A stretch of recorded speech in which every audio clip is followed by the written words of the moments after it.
ಕರ್ನಾಟಕದ ಉಡುಪಿ ಜಿಲ್ಲೆಯ ಬಸ್ರೂರಿಗೆ ಛತ್ರಪತಿ ಶಿವಾಜಿ ಮಹಾರಾಜರಿಂದ ಸ್ವಾತಂತ್ರ್ಯ ಸಿಕ್ಕಿದ್ದು ಅನ್ನುವ ವಿಷಯ ನಿಮ್ಗೆ ಗೊತ್ತಾ? ಹಾಗಾದ್ರೆ ಈ ಸ್ವಾತಂತ್ರ್ಯ ಹೇಗೆ ಸಿಕ್ತು, ಯಾವಾಗ ಸಿಕ್ತು ಅನ್ನುವ ವಿಷಯ ತಿಳಿಬೇಕಾದ್ರೆ ಈ ವಿಡಿಯೋವನ್ನ ಕೊನೆಯ ತನಕ ನೋಡಿ. ಈಗಿನ ಕುಂದಾಪುರ ತಾಲೂಕಿನ ಬಸ್ರೂರು ಹಿಂದೆ ವಸುಪುರ ಎಂದು ಕರೆಯಲ್ಪಡುತ್ತಿದ್ದು ನದಿ ಬಂದರು ಪಟ್ಟಣವಾಗಿತ್ತು.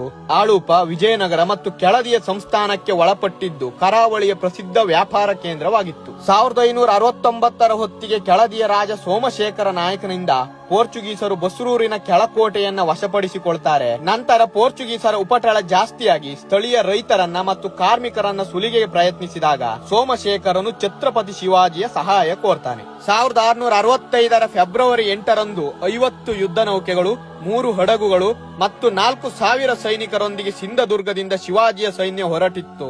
ಗೋವಾದಲ್ಲೂ ಪೋರ್ಚುಗೀಸರ ಕಣ್ತಪ್ಪಿಸಿ ಫೆಬ್ರವರಿ 13ರಂದು ಬೆಳಗ್ಗೆ ನೌಕಾಪಡೆಯು ಬಸ್ರೂರನ್ನ ತಲುಪಿತ್ತು. ಆಧುನಿಕ ತಂತ್ರಜ್ಞಾನಗಳೊಂದಿಗೆ 6000ದಷ್ಟಿದ್ದ ಪೋರ್ಚುಗೀಸರ ಸೈನಿಕರನ್ನ ಶಿವಾಜಿಯ 4000 ಸೈನಿಕರು ಹರ ಹರ ಮಹಾದೇವ ಘೋಷಣೆಯೊಂದಿಗೆ ಆಕ್ರಮಣ ಮಾಡಿ ಪೋರ್ಚುಗೀಸರನ್ನ ಹಿಮ್ಮೆಟ್ಟುತ್ತಾರೆ. ಹಾಗೂ ಛತ್ರಪತಿ ಶಿವಾಜಿಯು ಬಸ್ರೂರಿಗೆ ಸ್ವಾತಂತ್ರ್ಯ ಕೊಡಿಸಿ 2 ದಿನಗಳ ಕಾಲ ಬಸ್ರೂರಿನಲ್ಲಿದ್ದು ಸೋಮಶೇಖರ ನಾಯಕನಿಗೆ ಬಸ್ರೂರನ್ನ ಬಿಟ್ಟುಕೊಡ್ತಾರೆ. ಇದು ಶಿವಾಜಿಯ ಮೊದಲ ನೌಕಾ ವಿಜಯವಾಗಿದ್ದು ಈ ದಿನವನ್ನ ಉಡುಪಿ ಜಿಲ್ಲೆಯ ಬಸ್ರೂರಿನಲ್ಲಿ ಬಸ್ರೂರು ಸ್ವಾತಂತ್ರ್ಯ ದಿನವೆಂದು ಅದ್ದೂರಿಯಾಗಿ ಆಚರಿಸುತ್ತಾರೆ.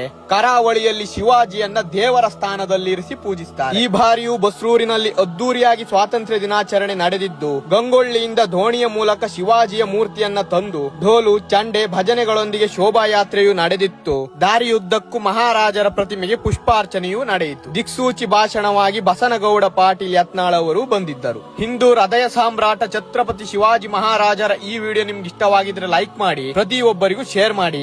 ಇದೇ ರೀತಿಯ ಇನ್ನಷ್ಟು ವಿಡಿಯೋಗಳಿಗಾಗಿ ಆದೇಶ್ ಕುಂದಾಪುರ ಪೇಜ್ ಅನ್ನ ತಪ್ಪದೆ ಫಾಲೋ ಮಾಡಿ.